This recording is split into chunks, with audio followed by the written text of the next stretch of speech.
Hey everybody, it's Jay Gordon. How are you today? Welcome back. Welcome back here to AzureFunBytes, where every week we get together and what do? We talk about the different products, services, all the things that make up Azure and that you can use to have an incredible Azure experience. So today we're going to talk about a really awesome subject. It is static web apps. But before I talk about that, I just wanted to say, hey, guess what it is today? It's AzureFunBytes' birthday. We're a year old. Yes, we're a year old. I've been doing this for you every week for almost a year now. We've on our 38th show. I haven't really missed many, and I'm really glad you all got to be part of this. It's been so fun to get together with everybody every week, have these conversations, learn something, and obviously get more information about Azure. So, in order to get some more information about Azure today, I've got a guest. The guest is amazing. We're going to really learn a whole bunch. But before we get into that, what I'd like to do is play this video for you so you can get a little bit of an idea of what it is we're going to be talking about, which is Azure Static Web Apps.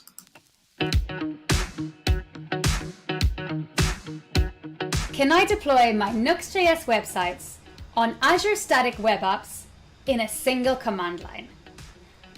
No, but you can do it using a Nuxt.js module.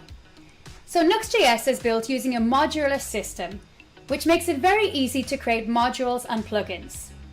You can create a module, upload it to npm, and then share it with the Nuxt.js community. But deploying on Azure Static Web Apps is actually really easy. So all you have to do is once you've added your GitHub repo, you just need to modify the build command to be nuxt generate in your package.json. Then configure the build process in the Azure portal and add the dist folder as your application.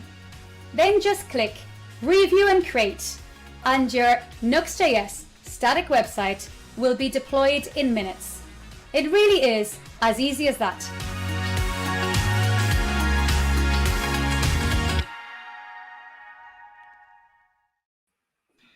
And hey, guess what? My guest is here. It's none other than Anthony Chu. Hey, Anthony, how are you today?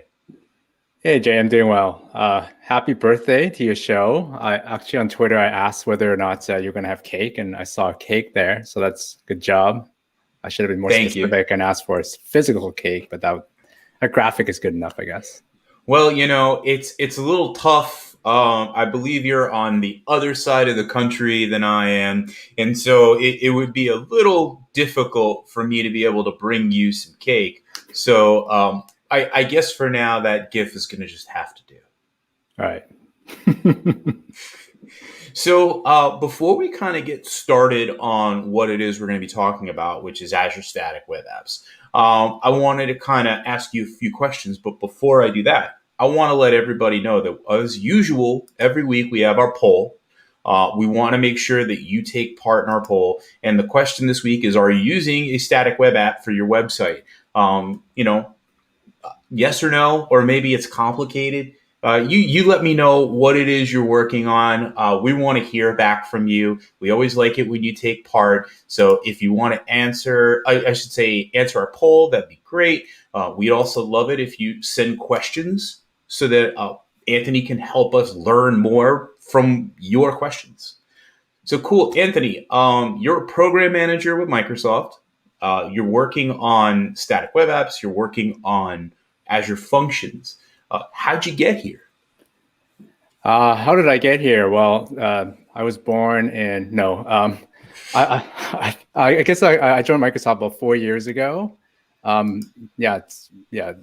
Time just kind of flew by. I initially joined as a cloud developer advocate, same team as you.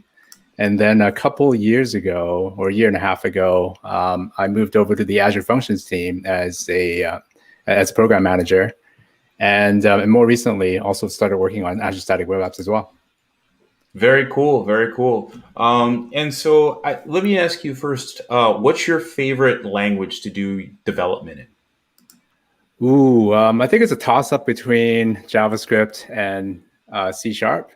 It really depends on, I don't know, like maybe the day of the week.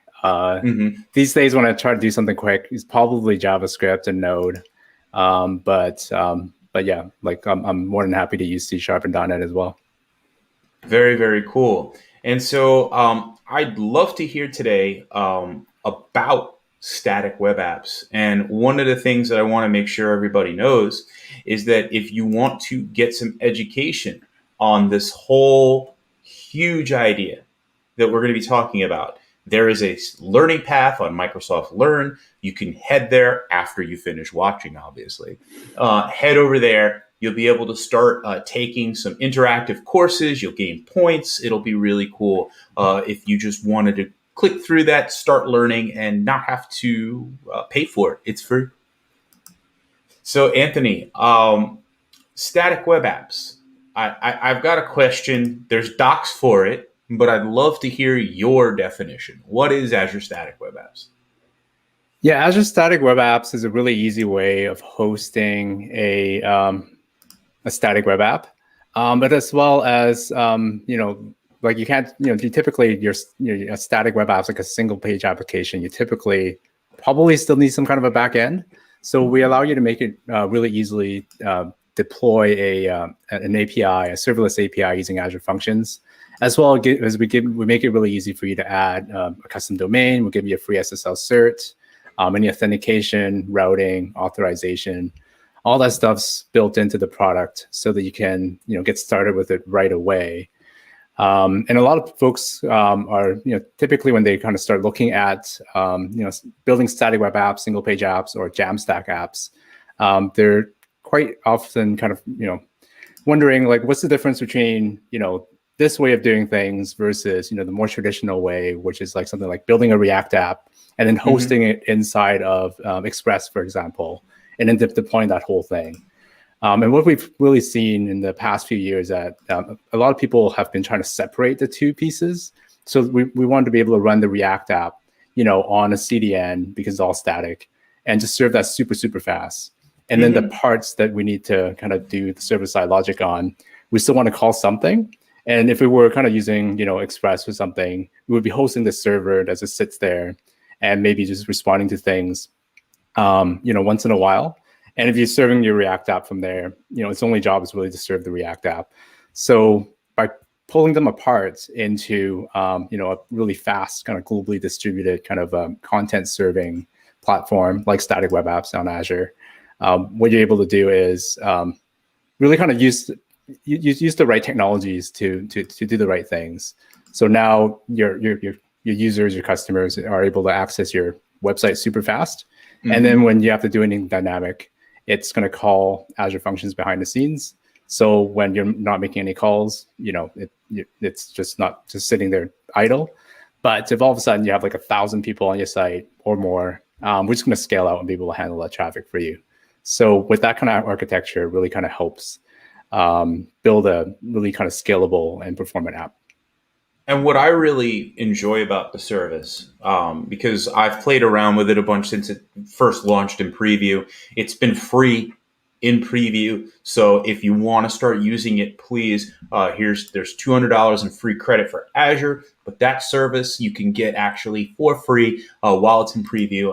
I really love how it ties together CI/CD for you. And so rather than having to manually configure your workflow, Azure Static Web Apps kind of creates a DevOps environment for you, if you will, by saying, okay, every single time we add something to our main branch, we'll automatically kick off a run of our CI and CD process. And so there's no real manual intervention here. It's mostly just git, commit, and you're here to go. Yeah, that's really our goal, is to we want to kind of have you follow these so-called good practices, best practices by actually using like a CI/CD workflow like GitHub Actions or Azure DevOps Azure Pipelines. But we don't really want you to actually focus on that at all. So what we do with GitHub Actions is that we use it behind the scenes, But you don't even really have to know too much about it to get started. You can just get started with your app. We'll help you push your app to GitHub. We'll set up that action for you, and our GitHub action is actually it's actually going to automatically build most apps out there without any modification and deploy it for you. So behind the scenes, it's doing a lot of stuff, but you don't really need to know it. You only have to crack it open when you need to make any modifications. Now that you have a pipeline, for example, typically what people do is they start, adding some tests to it and stuff like that, so that you can actually have a really kind of robust pipeline that doesn't just deploy your app. You're running some tests in there. Perhaps you're running accessibility tests in there as well. You're running end-to-end tests. Really anything that you typically might want to do in a CI/CD pipeline, you can do, but you can get started without knowing any of that. Yeah, I think it just adds some simplicity for users by taking out some of that overhead that you need to actually do in order to have an application deployed.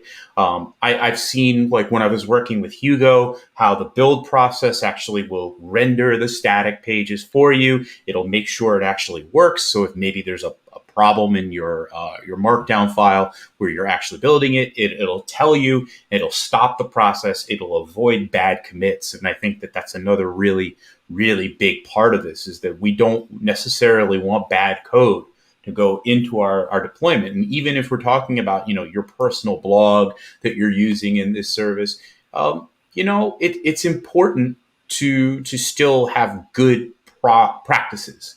And the more we practice and the more we try all this, the more success we see. Yeah, so, definitely. Anthony, the next thing I really wanted to ask, so one of the great parts that you mentioned just a few minutes ago was adding Azure functions into this. And one thing that I was curious about is that, are we kind of just throwing away a lot of that boilerplate code for, say, other services that we need to kind of implement? Like, is that kind of the big idea here? Yeah, so with Azure Functions, you can throw away, I guess, two types of boilerplate code. One is, like I kind of mentioned, like an Express app before, or if you're building an ASP.NET app, you have to kind of write, the program itself, right? You have to kind of, set up your middleware. You kind of have to write, if it's an ASP.NET app, you kind of write your controllers and then your actions. But really, the parts of the code that you want to write are really just what executes when you receive an HTTP request. So Azure Functions really makes it easy for you to just write that part of code without you having to care about the rest of it. And then the other part is Azure Functions has this concept called bindings, which what you can do is, if you wanted to write, say, for example, something to Cosmos DB, and I think I have an example later on, where I'll actually kind of walk you through, with like literally one line of code, you can write a document out to Cosmos DB and a single line of code to read it back. So you don't have to bring in any SDKs. So all the boilerplate that you typically had to write to kind of talk to a database, again, you have to basically write 5 lines of code to set this thing up. You have to make sure that you're, instantiating the client and disposing it properly. All that stuff you don't have to worry about anymore. The input and output bindings do that all for you. So, if you wanted to just drop a message onto a queue, or, send a message over WebSockets using Signal service, you don't have to know about how to do any of that. You're just basically in your code, just working with objects, and then you're just returning an object, and the binding just takes care of taking an object and doing the right thing with it based on how you configured, where that output's going to. Very cool. And of course, local development tools, you've got that part of this as well. I know you're going to try to show me some of this today. And that lets me into giving you a little bit more room here now to show me. You've got your screen up and ready. I'm going to add it to the stream, and I'm going to kind of let you kind of kick off what it is you wanted to tell us about today. Yeah, let's do that. So what I have on the screen right now is the entry point to our documentation. We have tons of docs here. We actually have a lot more on the way. So really comprehensive documentation. But I'm going to use this doc to quickly kind of walk you through what static web apps is. I kind of talked about it a little bit already, but it has a nice diagram. So it gives me something nice to talk to. So the idea is that you write your code, whether it's just a front end app or it's a front end app plus some Azure functions. They would live both in the same repo, and then you would just push that repo off to GitHub or to Azure DevOps, and eventually we're going to support others like other repositories as well, like Bitbucket and GitLab and things like that. And then what happens after that is every time you make a commit, we leverage GitHub Actions in Azure DevOps or Azure DevOps to actually do a build and basically take your app and build the front end, build the function app, and then send that off to Azure. And then we will distribute your static content around the world so that it reaches your users really, really quickly. And we'll also deploy your Azure function app as well, pretty much in the same command or in the same workflow. So so your whole thing is deployed, and it's usually ready in a couple minutes. Very, very cool. Yeah, and then down here we have just some key features. I already talked about how we have hosting, we have serverless APIs, first-class integration with GitHub and Azure DevOps. But we have some other things as well. If you want to bring a custom domain, we'll give you a free SSL certificate. So that's awesome. Yeah, and if we have time, we'll actually try setting one up so you can see how that works. And let's see what else. Yeah, I talked about authentication and authorizations before. So without you doing anything, if you want your users to log in using GitHub or Twitter or Facebook or any of those providers, that comes out of the box.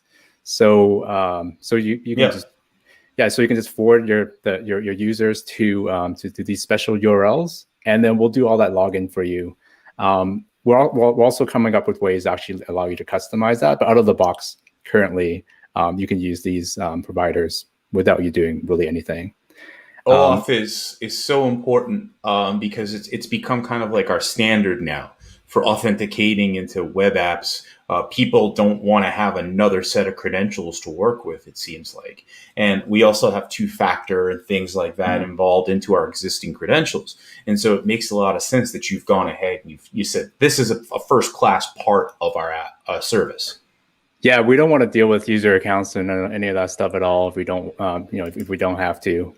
And with Azure Static Web Apps, we even take take away another step, which is actually integrating with these providers, so you can get that out of the box. And then once your customers or users logged in, you can actually say that for this route or for these routes, lock it down to these types of users. So you can actually assign users to custom roles. So you can say, like you can pick 5 people that are, in an admin role. So when they log in, they can actually have access to certain routes, while the rest of, your users, whether they're anonymous or they're just, logged in, but not, in one of those roles, they won't have access to. So you have really fine-grained control over stuff like that.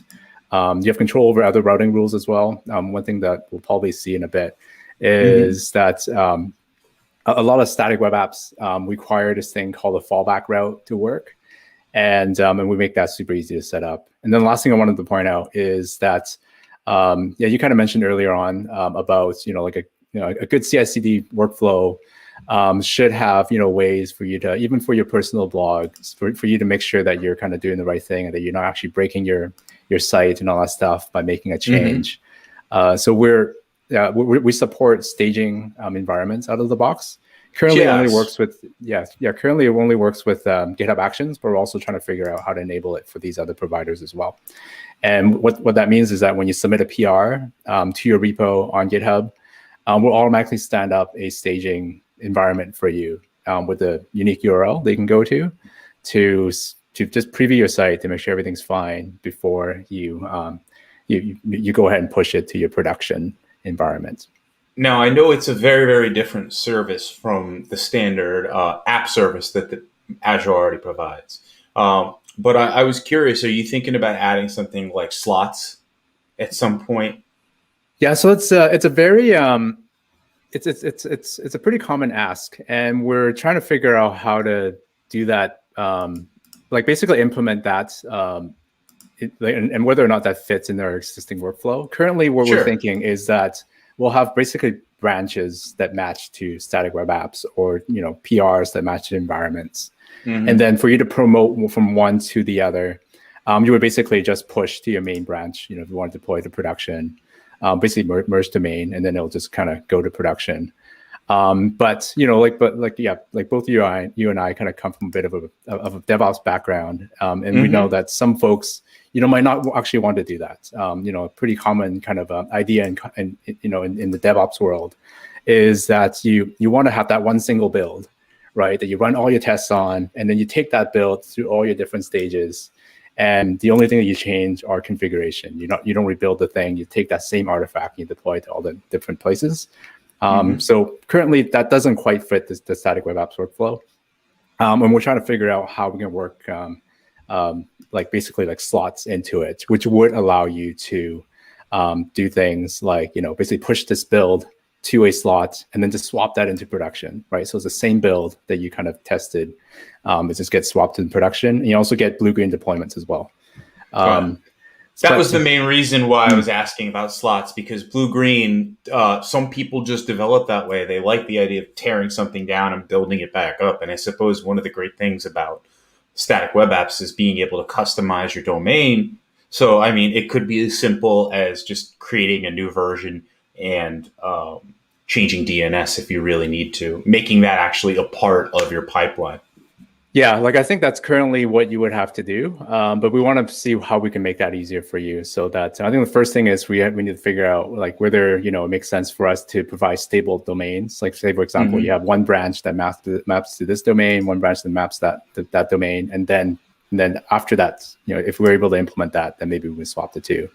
That's definitely on our radar, but yeah, there's still some thinking to do in terms of how that fits into the static web apps workflow.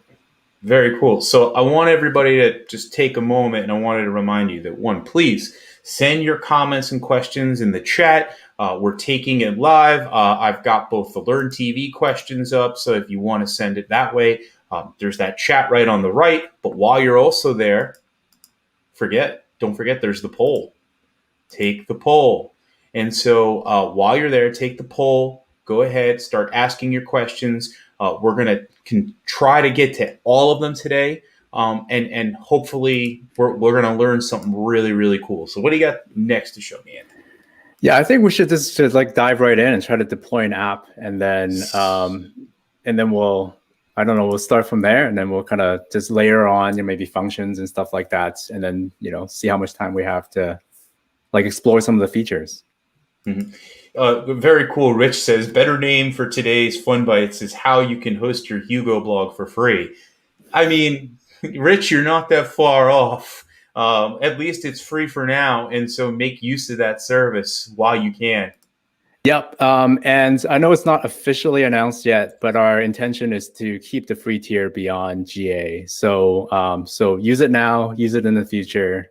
We will have a free tier for you. We'll add other kind of pricing options in different ways too. If you need to add some more advanced features, for example. But what you see currently in the free tier, I would expect that to exist indefinitely. Yeah, I mean, there's some already existing free tier for a bunch of our services that we provide. I know that Cosmos DB has its free tier, a bunch of our others. So it wouldn't be shocking to me to have a free tier stick around. Mm-hmm. Yep. Okay. So what you're seeing on my screen right now is a very vanilla Vue.js application. I literally ran two commands before the show started, which is Vue create to just create a very initial app, and then I added some routes to it by saying Vue add routes or something like that, and that's it. So it's a pretty boring app, but I'll just kind of quickly show you that it actually runs locally. So that would be. Let me close this. It's npm run serve. And every framework has a different verb, so hopefully this is the right one. Looks like it is because it's doing something. Yeah, don't hold your breath though. This is not a very exciting site. But I just want to make sure that it works locally first. Sure. And it's at port 8080. All right, it works. Super exciting. And we're going to try to deploy this to Azure. So I'm inside VS Code, And I have the Azure Static Web Apps, well, as well as some other extensions installed. But the one that we're going to kind of talk about today is the Azure Static Web Apps extension. Mm-hmm. And so I have that installed already. And what I can do is click on Create Static Web App. And then I can choose my subscription. Because this app is currently just living on my machine right now, so the first thing that we need to do is push it to GitHub. So it's going to ask me, do I want to push it to a new repo? Sure. And then I'll choose my org, as well as I'll just take the default name. I think it's the folder name. And what the heck, let's make it public. Okay, so now that's basically what I'm calling that was the settings for the GitHub repo. Now I'm kind of onto the settings for the static web apps resource that we're deploying to Azure. So I'm just going to take the default as well because I hate naming things. And then the next thing it's going to ask me for is what kind of app is it? And then we know about quite a few of them, but if you have anything else, feel free to just choose custom. What these settings do is that they will just apply some presets. So we know that for example, for Vue, the output folder tends to be dist. So it's just going to set that, for example. And like Hugo, it's public, and I think the same with Gatsby. So you don't actually have to go in there and figure out it's pre-configured for you. Yeah, and we're actually thinking through how we can even make this smarter. VS Code has access to all your files. We actually know, by looking in package.json that this is Vue.js. So we think we can even make this process even easier. But for now, we'll just choose Vue.js. And I'll just choose a location. Because our content's distributed around the world, you don't typically have to worry about the location. Currently, that's where the function app is deployed to. But we can kind of picture in the future that we may actually spread your function apps around the world too. So so definitely pick that.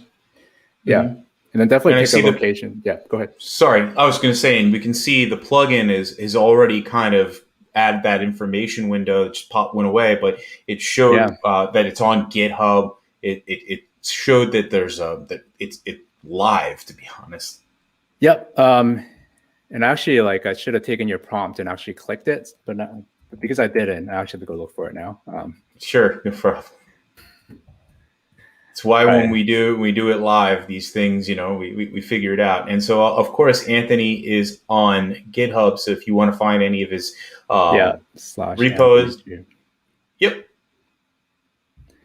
All right, and I'm hoping that it's the top one there, and there it is. So, I'll point out a couple of things. So what that process did was quite a few things. So one is that it created an Azure Static Web Apps resource in the cloud, so a place to host our app. And then we also committed a secret into our repo. I love that it handles secrets for you. This can be kind of confusing for people, especially new users. So having this authentication, and just so everybody knows, there's an authentication piece that you do for GitHub before you get started, either within the portal or also in VS Code. Yeah, so I've done that before. So the extension actually remembered my my GitHub login. Otherwise, you're right. It would have prompted me. So it committed a token for deployment. And then the other thing that it did was that it committed, I'll make this bigger, a workflow. And then you can see that the workflow has some key items in here in that it knows about my where my app is, as well as the output location. And then it also even gave me a place for the API later on if I need to add it. And then what that results in is a GitHub action run that's going on right now. And it actually says that it's complete. So I can just click, oh no, it went away. So down here somewhere, I have my link and click that. And here's my site. And very exciting. So there's some stuff I want to show you is that if I, right now I click around, it's actually doing client-side routing. So if I refresh this page, it actually doesn't exist, right? Because on the server, there is no /about page. It only exists on the client. So typically what people do is that you need to set up what's called a a fallback route. And Okay. we can, if you want to see that, we can actually do that really quickly here. Sure. You just have to create a file named static web app.config.json. And we're also working with the VS Code folks to actually make this easy to create, so you don't actually have to remember the name, because sometimes even I get it wrong. But it's all in documentation right now. And then we already have the schema kind of created for it. So all the IntelliSense works, and then by default, we'll be able to add in what's called a fallback route. And then if I were actually just to commit this and say add fallback, commit that, I'll go ahead and push it. And then it's actually going to go and kick off. Oh no, what happened? Messed up. That's okay. The reason that didn't work is because what it did was that we committed the workflow to the GitHub repo, but I never pulled it down. But I'll just click this magical button that's actually going to do a pull, merge, and push all in one go, and that's what just happened. So that's going to go off and deploy. Are there any questions before I kind of move on to maybe we can deploy a function? Maybe we can set up a custom domain. Like what do you want to see, Jay? I'd love to see some stuff about authentication. I love to see about customizing it, especially you said because there's SSL. So one of the things I remember from being a sysadmin is that having to manage SSL certificates on the server side and having to rotate them out and things like that. And so if you're telling me that you're doing that for us, it looks really cool to me. Yeah. So let's see what we should do here. So to get SSL, if I look at the site right now, it's already being served over SSL. It's kind of tiny up top, but it's being served over SSL. But what we can do is actually we can go and add a custom domain so that we can see how it gives us an SSL cert. Sure. I need to find this thing. What's it called? Guess I shouldn't ask you. I just look for it. I should know these things, but I don't. Okay, it's this one, AzureFunBytes. And so you can see, you can see traffic and all that stuff in here. Pretty typical stuff. But we can go over to custom domains, and I can add one. And I'll say AzureFunBytes AnthonyChu.com. Click next, and then it's going to tell me to go ahead and please set up this particular a CNAME to my host name, basically. So I don't want you to see this, so I'm going to be on another screen here. Sure, and no problem. I'm going to bring up my DNS provider, and I'm basically just going to add that record, and hopefully I do it right. If I do it wrong, then I don't know, bad things may happen. Let's see, AzureFunBytes. Paste that in. And while you're doing that, I got a quick question for you. Rich wants to know if there are any plans to support Azure DevOps repos. Yeah, so currently, not currently, as of last week, we support Azure DevOps repos as well as using Azure pipelines to deploy. So we have documentation. So if you kind of go to our documentation on the side, I think it's under tutorials. There is a tutorial on how to do this with Azure DevOps. It's a little bit more manual in that you kind of have to set up your workflow yourself for now. But we are working on trying to see how we can make that a little bit more streamlined, just like the GitHub Actions one. But a lot of folks have had pretty good success with it so far already. And really kind of excited to see a whole bunch of folks who were unable to use GitHub for whatever reason, now able to use Azure DevOps to deploy. Very, very cool. So now you're going to validate your CNAME, I see. Yeah, so it's just validated, and I'm just going to go ahead and add it. So what validate did is that it just kind of checked to make sure that I set it up properly before I click this big button. I think it probably takes a minute or two. So what it's doing right now is that it's actually configuring the domain, both on the service, as well as obtaining an SSL cert for us. So, and it does this automatically, and it's doing it for free, and it's going to take about a minute or so. Is it using something like Let's Encrypt, or are we the distributor or provider? We're using a service called DigitCert to do it, and I think Okay. this is, this is the same way that we're kind of getting certificates for App Service. Also has free certs. Some other, I think Azure CDN provides free certs as well. So we're all using a very similar mechanism to do this. And that's a big deal because, not to go back into the back in the day thing again, but getting a certificate, took money, it took time, it took valid verification of certain things. The fact that you can get a certificate and be SSL enabled right out of the box of this service is just really cool. Yeah. I remember having to run all sorts of commands. I copy and pasted on my web server machine. RSJ keygen. Yeah, I don't know if you memorized it. I could never remember it. Even right after I do it, I don't even know if I do it right. Send it off, and then and then hope that they give me a cert. Don't have to do any of that. Always had my little hints file with my copy and paste. Just fill in the two variables that I needed to for the name and something else, and just. Yeah. So behind the scenes, you can kind of picture basically, us doing this automatically for you. We don't have people running around running those commands. I think we have that automated, but it's basically doing the same thing. It's basically doing the same thing. So while that's happening, it's taking longer than I thought it would. Let's go back over to VS Code, and should we show how to add a function? I think that would be really, really awesome because I know functions are one of the things that make this go from static to dynamic. Yeah, so let's do that. We don't have a ton of time, so I'll just quickly add a function, and then you kind of have to imagine how your front end would call this function. So again, using our VS Code extension, there's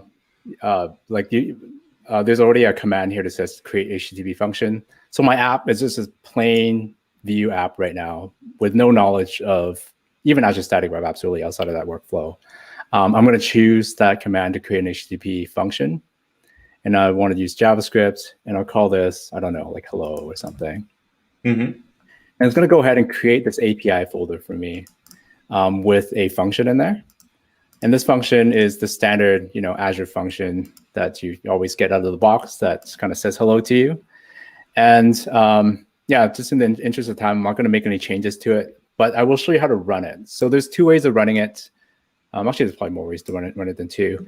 One is, if I press F5 right now, it'll actually go and start up the Azure Functions project, and it'll attach a debugger. So if I needed to, run a debugger, that's how I would do this. But we also, just this week, we shipped a local CLI for working with static web apps. Mm-hmm. So the problem that it solves is that without it, what you would typically do locally on your machine is that you have to figure out how you can emulate what's happening in the cloud. So in the cloud, we're running, basically like a web server that's serving all your static assets. Mm-hmm. But when requests come to a certain route, in this case /API, we're actually routing that off to to the function app. So in the cloud, that all works fine and it's all great. So you have this one single domain that you hit that is both your front end and your back end. But locally, typically what you would do is you would kind of do the npm run serve thing for the front end, start up the function app on the back end. You have two different ports. So now the next thing that you got to do is spend hours trying to figure out how to set up cores so that one can call the other. And you also don't have access to things like how do I test the authentication that you would have in the cloud and stuff like that. Sure. So that's what this emulator or this CLI does, is that it can start up an emulator that is able to kind of take all this stuff for you, and so you don't have to worry about it. So the first thing that I'm going to do is I'll still start up my my front end dev server. The CLI or the emulator that's in the CLI is able to serve like static files from a folder, but it's also able to kind of proxy to a local dev server. So in this case, I've started the local dev server that we're using before. What this allows me to do is I can really iterate quickly on my front end, and this thing is just going to keep rebuilding the app, right? Okay. And I don't have to exit it at all. So like I actually want this thing running. I don't want to rebuild the app myself. So this is what I'm doing for the front end. And if I wanted to, I can also start up the back end, like the function app myself as well by pressing F5. But in this case, I won't. So I'm just going to open another kind of terminal, and then I will type SWA, static web apps start. And then I will give it the location of the front end dev server here. So I'll say localhost :8080. And I'll also tell it that my API app is in the API folder. So what it's going to do is it's going to go and start up this emulator thing. It's going to forward my basically my static traffic to the emulator, or so to the local development server, and then anything that to slash API to a function app that is also started for me as well. And this is all brand new, right? This is like, if I'm right, you just released this recently, correct? Yeah, it's been open source for a little while, but I think it's finally at a place now where it's like, okay, like it's feature complete enough that a lot of folks can get a lot out of it. So we made the announcement this week. So now if I go over here, instead of going to port 8080, I can go to port 4280. I think that's the port for the emulator. You can see I see the same site. I can go to about, so all the stuff still works. Nothing super exciting there. But if I go to /API/hello, it's actually hitting my function app now. Oh. And then I can now, like do the thing that it's telling me to do, which is like name equals Anthony or something like that. And it's going to say hi to me back. So it's calling the function app when I hit the function app route. And yeah, so really easy way to kind of test, your front end app with the back end app. They're both kind of serve the report 4280. So all your calls are just, to the same origin. So you don't have to work, bother with cores or anything like that. And any routing rules that you have set up on your in your config file, those will load as well. So that if you have, like if you're blocking certain routes, based on a user's roles, this thing will actually help you test that out as well. And one thing I'll show you as well, since we talked about auth, and that Sure. is that I'll show you how how the local CLI helps you with auth. So before this existed, the only way to really test auth locally is you almost have to like put some code paths in your either your Azure function or your front end code that says, if I'm running locally, just pretend to be Anthony or pretend to be Jay. And then when it's in the cloud, they basically use use the actual identity. And it's really annoying, and it's really hard to kind of test, using different usernames or different roles and stuff like that. So what the emulator allows you to do is you can just go to the same kind of login URLs that we have in the cloud. So for instance, if you go to /auth/login/GitHub, it's going to, in the cloud, it would actually go and take you to GitHub, so you can log in there, and it'll bounce you back to the site, and now you're logged in.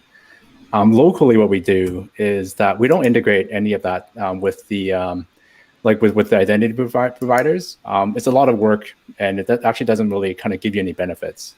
So what we're actually letting you do is that because you're just running locally, if you want to test, if you want to be Jay today, you can basically just whatever user ID you tend to be in the database, you can actually have a real name. You can put down, any kind of like role that you want to be logged in as. So if you want to test out, hey, I want to be logged in as admin and see what happens, and I can log out and try to be what happens if I'm not admin. You can really easily do this with this screen here. And then when you click log in, it just does the exact same thing as what it does in the cloud. It bounces you back. But what you can do now is from your front end, you can say /auth/me. And you can see that the identity that I entered there is available to my front end. And also my function app, how you would see this in the function app is that it gets passed through in a trusted header that you can parse and actually see that, hey, the person calling this function is Jay, and I can trust that it's Jay. So all this stuff you can test locally now just by using, like these local endpoints. And then to log out, you would call log out, I think. And now we're logged out. So if I go back to this /me endpoint, I refresh, I'm no longer no value. Yeah. Cool. So I'm going to give you a second because I have a question for you. Okay. But I want everybody to remember, obviously, take the poll. head over to aka.ms/LearnTV.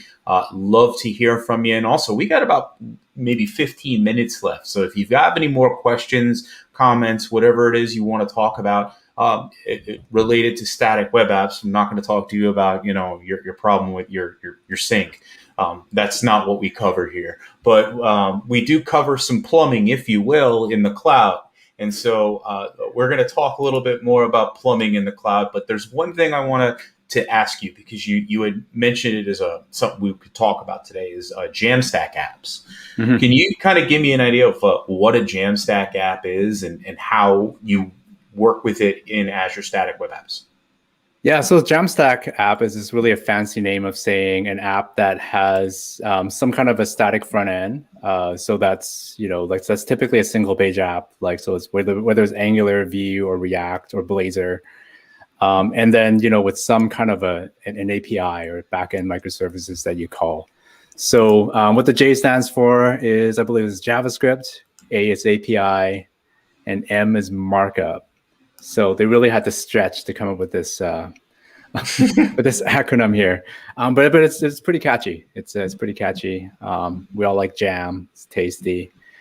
Sure. And it's really stuck. In terms of both a name as well as a pattern for a way of actually building these apps. Very, very cool. So I'd love to see what else you got for me. We got about a good 10 minutes left, 15 minutes left, somewhere in there. Is there another big service as part of this that you'd like to show me out? Yeah, so let's do two things. One is what I did while we were talking is I just pushed these changes for the API.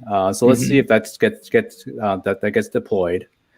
And then what we can do after that is let's take a look at maybe one or two examples of a more kind of a fuller kind of blown app that's built with static web apps and other services in Azure, like Cosmos DB or Azure Signal service or something like that. Works for me. Let's do it. Yeah, and I'm just talking because I'm stalling because we're waiting for this build. You're waiting for hey, what's the old joke? I'm not being lazy. I'm just waiting for my code to compile. Yeah, that's right. This is typically the part where I go for a quick coffee. Oh, but it's done. So maybe not a coffee, maybe just grab some water or something. So I need me for my site. I guess it's gone. I'm gonna find it again. Oh, actually, you know what? I can use our new domain name and hope that works too. So what do I call it? AzureFunBytes .anthonychu.com. I'm hoping this works. Okay, so there you go. So I have an SSL cert. It's kind of small in the corner. So this is my DNS an applause for working, because it's always DNS, so it's working this time. Yeah, exactly. If I go here, I think I set up that fallback route. So if I refresh this page, you can see that the about page works now. And if I go to my API, I think API/hello, if I can spell. You can see, the API, and I'm not going to call it, right? And then also, I'll just quickly kind of show you that auth endpoint we saw before locally. This is what it looks like in the cloud. So I go auth/login/GitHub. It's going to go bounce me off to this consent page, like I do with anything like this. I just click OK. And then I'm already logged into GitHub. So if I weren't, or I needed to kind of authorize this app, it'll kind of take me to one or two more screens on GitHub to do this. But it just kind of bounced me back to my site. And again, so now I'm logged in. So if I go to /auth/me, you can see that I'm logged in as myself. So this is my actual GitHub handle, as well as the roles that I'm in, which is by default just authenticated. And then so if you needed to kind of do any authorization based on this identity, both on the front end or on your functions, you have full access to that. Love it.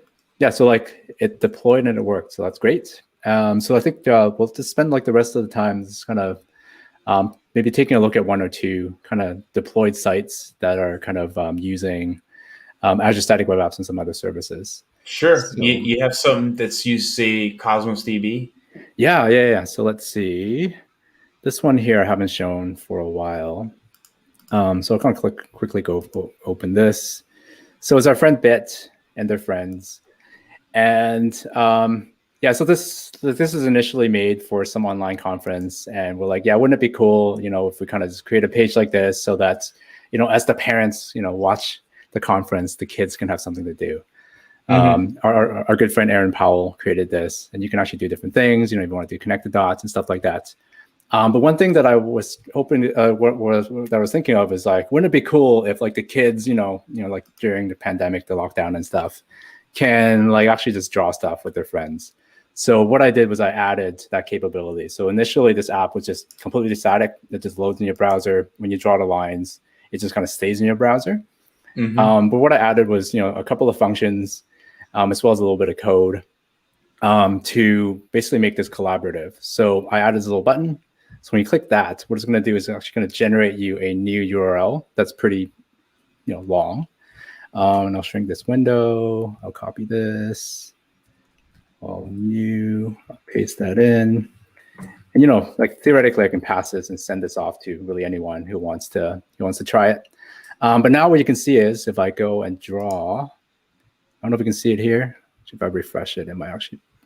Oh, yeah. So it's keeping all the points. So it's like remembering the pixels that you've actually gone across. Am I getting it right a little? Like you're tracking pixels? Yeah, you're precisely right. So basically, all the code that Aaron wrote to draw the pixels on the screen, I just tapped into that event. I just recorded what the pixels were, and I just sent that off to a function four times a second. And then behind the scenes, I'm both saving it to Cosmos. So when I refresh the page like this, the lines come back, as well as I'm broadcasting it to this service called SignalR service. So basically, all the browsers that are connected will connect to this thing called SignalR service, which basically connects over WebSockets. And then functions can talk to it to basically broadcast events. So basically, the lines come into a function. I save those lines, and then I pump those out to SignalR service and say, hey, send basically these messages to all the browsers. And then that's how, basically when I draw, the lines show up everywhere. Very cool. And I'll kind of quickly show you the code for it. So I'll make this big again. And then, so from my static web apps resource, I can quickly click and go to my repo. It's a little bit bigger. I'll show you the important stuff, which is this is the function that is actually called 4 times a second when I'm drawing. That's basically just getting coordinates and colors of the lines. And the function itself is 12 lines long. So this entire function is taking the lines from the body of the request. So it's just a chunk of JSON. Okay. One line of code to save it to Cosmos. And then another line of code to basically broadcast it over SignalR to all the clients that are connected using WebSockets. So you just kind of have to return an object of this shape, and SignalR will do that for you. So basically, here are the lines, and here's that's the data. The rest of it, it's very simple to do. And the reason that it's that simple is because this function is configured with those bindings that I was talking about earlier. So this is the HTTP endpoint. So this is always in every single function. But the interesting stuff is down here. So I have one for a SignalR output binding. So this tells functions that whatever I return from the function, send that off to SignalR service, which is what was like that return line in the code that we saw earlier.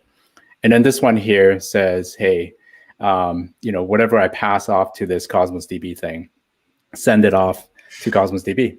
So really, some JSON and a couple lines of code is all it took to write out those that data and also broadcast it. And then same thing when somebody joins a session, it's going to ping this API here, retrieve session.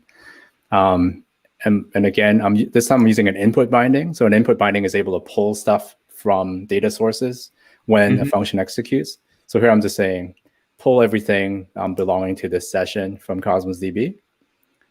And then my code is literally a single line of code that just takes the data that was pulled from Cosmos, and I'm just returning it back to the browser. I'm not doing anything, right? So I think we saw about, probably 15 lines of JavaScript code. and maybe like 30 lines of JSON. But that's all it took to build that entire app.